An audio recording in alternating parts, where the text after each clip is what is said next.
ETF index mutual funds నేర్చుకుని stock మార్కెట్లో రాణించాలనుకుంటున్నారా? వెంటనే ఈ నెంబర్కి కాల్ చేయండి. నమస్తే రమగారు. నమస్తే జయ. రమగారు, చందమామ కథ ఏదైనా చెప్తారా? జయాపజయాల కథ చెప్తా. జయాపజయాలు దైవాధీనాలు అంతేనా? మామూలుగా ఎప్పుడు అంతే. ఇప్పుడు మనం గెలుస్తున్నట్టు ఏదో ఒక చిన్న పోటీవో ఏదో మనమే గెలుస్తామని మనకు అనిపిస్తుంది. అప్పుడప్పుడు మనం గెలుస్తున్నట్టు కనపడుతుంది కూడా.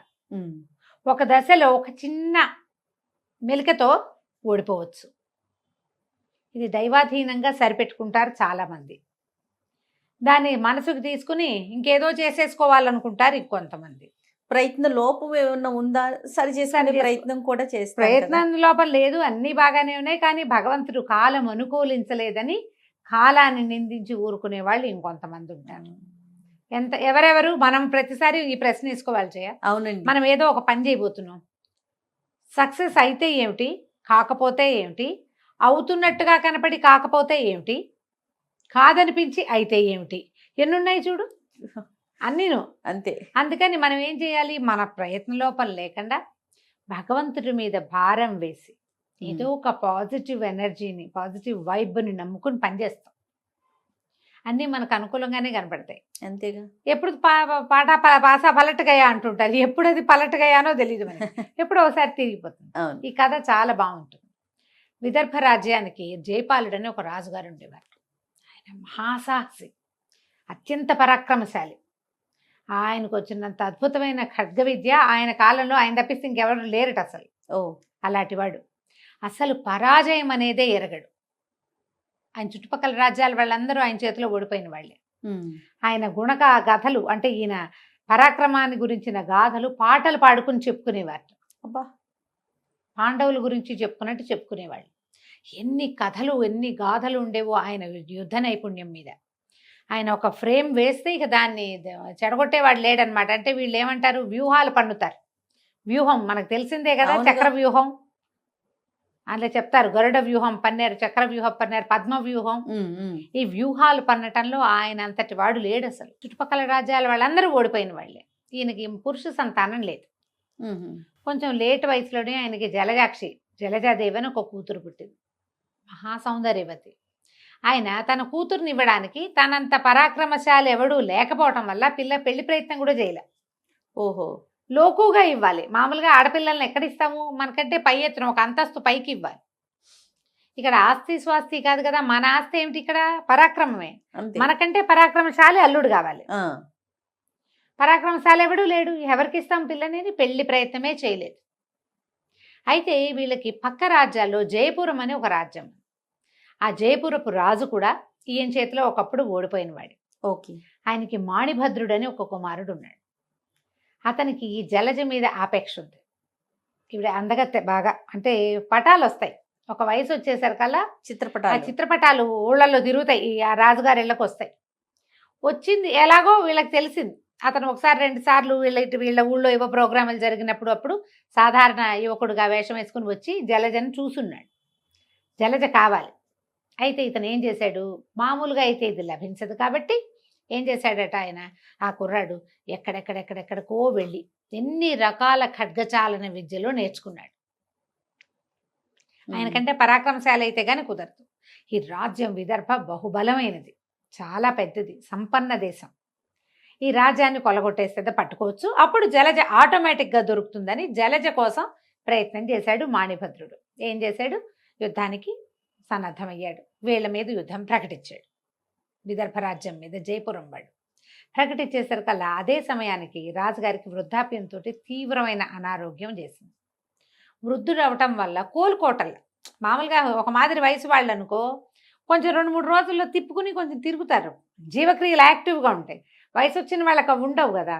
ఆయన స్లోగా ఉన్నాడు, మందుకి పట్టివ్వటం లేదు. కానీ యుద్ధం అనగానే ఉత్సాహం వచ్చి లేరదీసి పదండి నేనే నడుపుతానని బయలుదేరాడు. మంత్రులు వాళ్ళు వారించారు కానీ ఏమీ పెద్ద కుదరలేదు.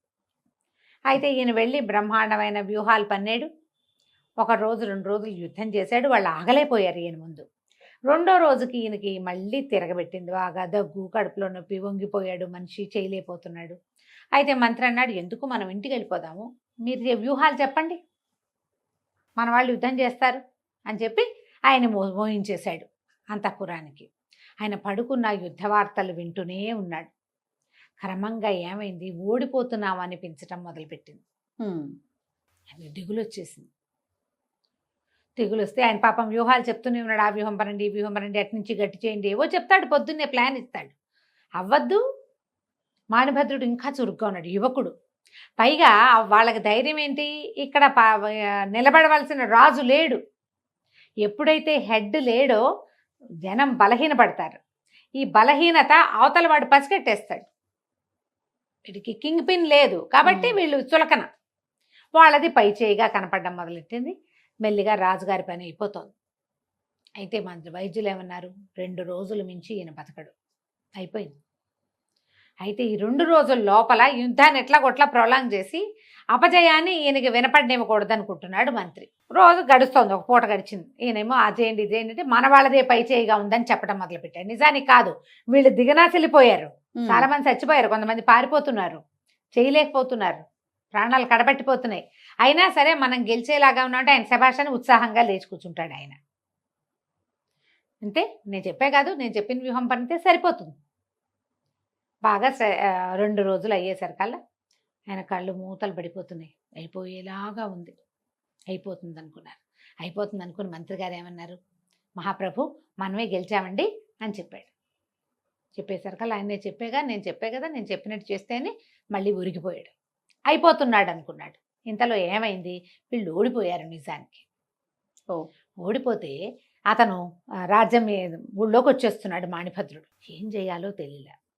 1 గంట గడిచేసరికల్లా అతను కోటని స్వాధీనపరిచేసుకున్నాడు. అంతఃపురం మీద పహరా వచ్చేసింది. మంత్రుల్ని, సేనాధిపతిని అందరినీ రమ్మని ఆజ్ఞలు వచ్చేసి. ఏం చేయాలో తెలియలే ఈయన మంత్రికి. ఎలాగైనా దీన్ని ఆపాలి. ఓడిపోయడం మనకు తెలుసు, ఎలాగో మనం ఓడిపోయేదే. రాజుగారు చనిపోయాక కోటవాడి వశమైపోయినా మనకు వచ్చిన ఇబ్బంది ఏం లేదు. ఈయన చెవిన పడకూడదు, ఆ దుఃఖంతో ఆయన చచ్చిపోకూడదు అని ఉంది మంత్రికి. మరి ఆయన ఎన్ని యుద్ధాలు గెలిచాడు? ఈ బాధతోటి ఆయన పోకూడదు, వృద్ధుడు, ఇంత బాధ పెట్టకూడదని ఉంది. ఇక రమ్మన్నారు. రమ్మనేసరికల్లా అందరూ వెళ్తుంటే మంత్రికి ఏం చేయాలో తెలియలే. సరే, రాజుగారు మాగన్నుగా పడుకున్నాడు కదా, వేలు నుంచి రాజముద్రకి తీయటం మొదలుపెట్టాడు నిదానంగా. ఆయన మెలకు వచ్చింది. ఏమిటది అన్నాడు. అదేనండి, మాణిభద్రుడు సంధికి వచ్చేసాడు. సంధికి వచ్చాడు. సంధి మీద, పత్రం మీద వేలు ముద్ర వేయాలి కదా, మనం రాజముద్ర వేయొద్దు, తమరు సైనించున్నారని ముద్ర తీసుకెళ్తున్నాను అన్నాడు. అనేసరికల్లా ఈయన కాస్త మంచినీళ్ళు ఇవ్వండి అని మంచినీళ్ళు తాగి నేనే వస్తాను స్వయంగా అన్నాడు. మంత్రికి ఏం చేయాలో తెలియలేదు. ఈయన అప్పుడు తిప్పిరేపాడు, చచ్చిపోతాడు అనుకుంటే ఆయన పోలా. 2 రోజులు గడిచిపోయినాయి. గెలుస్తున్నామన్న ఊహ వచ్చేసరికి మళ్ళీ బతికేశాడు ఆయన. వైద్యులు కూడా మాకేం తెలుసండి, కనపడడం అయితే అక్కడ మళ్ళీ మెరుగైంది, గెలుస్తున్నామనేసరికి ఆయన ఉత్సాహం వచ్చింది. సరే, రాజుగారిని ఏం చేస్తాడు, ఆయన మంచం మీద పడి ఉన్నాడు, ఏదో అంగవస్త్రం కట్టుకుని చీకి బట్టలతోటి ఉన్నాడు, మెత్తటి గుడ్డలతోటి. మరి సభలోకి వెళ్ళాలంటే మంచి బట్టలు అవి వేసుకోవాలి, ఒళ్ళు తుడిపించుకోవాలి. సరే ఉండండి అని మరి రాజుగారిని తయారు చేయండి అని పరిగెత్తుకుంటూ సభాభవనంలోకి వెళ్ళాడు. వెళ్ళి ఆ మాణిభద్రుడి దగ్గరికి వెళ్ళి, మహారాజా ఒక చిన్న మనవి అని. మహారాజు మరణశయ్య మీద ఉన్నాడు. పరాజయం సంగతి నేను ఆయనకి తెలియనివ్వలేదు. మేము గెలుస్తున్నామన్న నమ్మకంతో ఉన్నాడు. ఒక్క పూట అటో ఇటో ఆ మరణించే లోపల ఆయనకి పరాజయం సంగతి తెలియనివ్వద్దు దయచేసి. ఈ ఒక్క సహాయం చేయండి, రాజ్యాన్ని మీ పరం చేస్తాం. జీవితాంతం ఆయన్ని సేవించినట్టే మిమ్మల్ని సేవిస్తాం అందరం. మా రాజు దీనావస్థలో చనిపోకూడదు, ఇదే మా కోరిక. ఒళ్ళు మండిపోయింది మాణిభద్రుడికి. 20 రోజుల నుంచి చచ్చి చెడి యుద్ధం చేస్తే నేను గెలిచానని ఒప్పుకోవద్దా ఇప్పుడు అనిపించింది. కానీ ఒక క్షణం యువకుడు కుర్రాడు కదా, ఏదో వినోదం జరుగుతుంది, ఏం సీన్ జరుగుతుందో చూద్దాం అంటే ఇక్కడ ఒక సీన్ సీతార కనపడుతోంది, ఏదో జరుగుతుంది. ఆయన మరణించటమో లేకపోతే ఏదైనా మాట్లాడతాడో చూద్దాం అనుకున్నాడు. వినోదం కోసం ఆ సింహాసనం మీద నువ్వు కూర్చున్నవాడు లేచి పక్కన నిలబడ్డాడు. కాసేపట్లో అందరూ డమడమా చప్పుళ్ళు వచ్చినాయి, రాజుగారు వస్తున్నాడని అందరూ లేచి నిలబడ్డారు. 5-6 భటుల సహాయంతో ఆయన మెల్లిగా అడుగులో అడుగేసుకుంటూ రాజోచితమైన వస్త్రాలు ధరించి వెళ్ళాడు. సింహాసనం మీద కూర్చున్నాడు. పక్కన నిలబడ్డ మాణిభద్రుడిని తనివి తీరా చూశాడు. నాయనా, నేను స్వయంగా వ్యూహాలు వేశాను కాబట్టి ఓడిపోయావు, కానీ నువ్వు ఓడిపోవాల్సిన వాడివి కాదు, నువ్వు గెలవాల్సిన వాడివి, ఎంత బాగా యుద్ధం చేసావు అన్నాడు. ఎవరికైనా సంతోషం, చూసావా నేను గెలిచానంటల్లా ఆయన.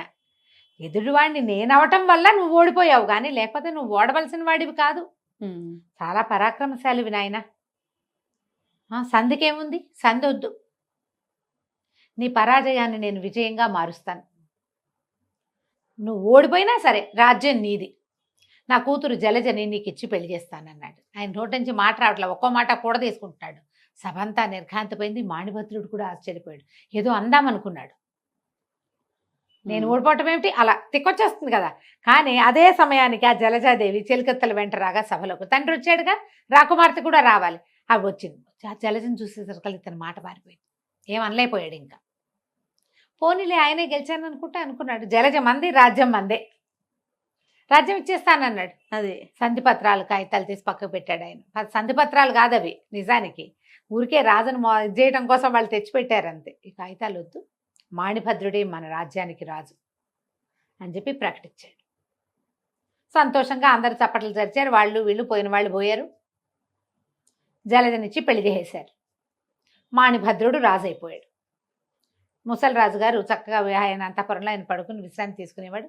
తర్వాత కాలక్రమానికి జలజకు ఒక కొడుకు పుడితే ఆ పిల్లవాడితో ఆయన బాగా ఆడుకునేవాట. కానీ చనిపోయేదాకా తాము ఓడిపోయాము, మాణిభద్రుడు గెలిచాడు అనే విషయం మాత్రం ఆయనకి తెలియనివ్వలేదు. ఇటువాళ్ళు బా తెలుసుకోవాలి ఆయన. ఆయన చాలా ఇప్పుడు ఆ మాణిభద్రుడు ఎంత ఉదాత్తంగా ప్రవర్తించాడో, ఈయన కూడా జయవర్మ కూడా అంతకంటే ఉదాత్తంగా ప్రవర్తించాడు. ఇంత ఉదాత్తమైన ప్రవర్తనలు ఉన్న చోట ఎవరు ఈ లోటు మాట చెప్తారు ఆయనకి? అంతేగా, ఎవ్వరూ ఆ మాట చెప్పలేదు. ఆయన సంతోషంగా చాలా కాలం మనవలు పుట్టిన తర్వాత ఎప్పుడో కాలం చేశాడట. కలకంచికి మనం ఇంటికి. బాగుంది కదా కదా, అద్భుతంగా ఉందండి. నమస్తే.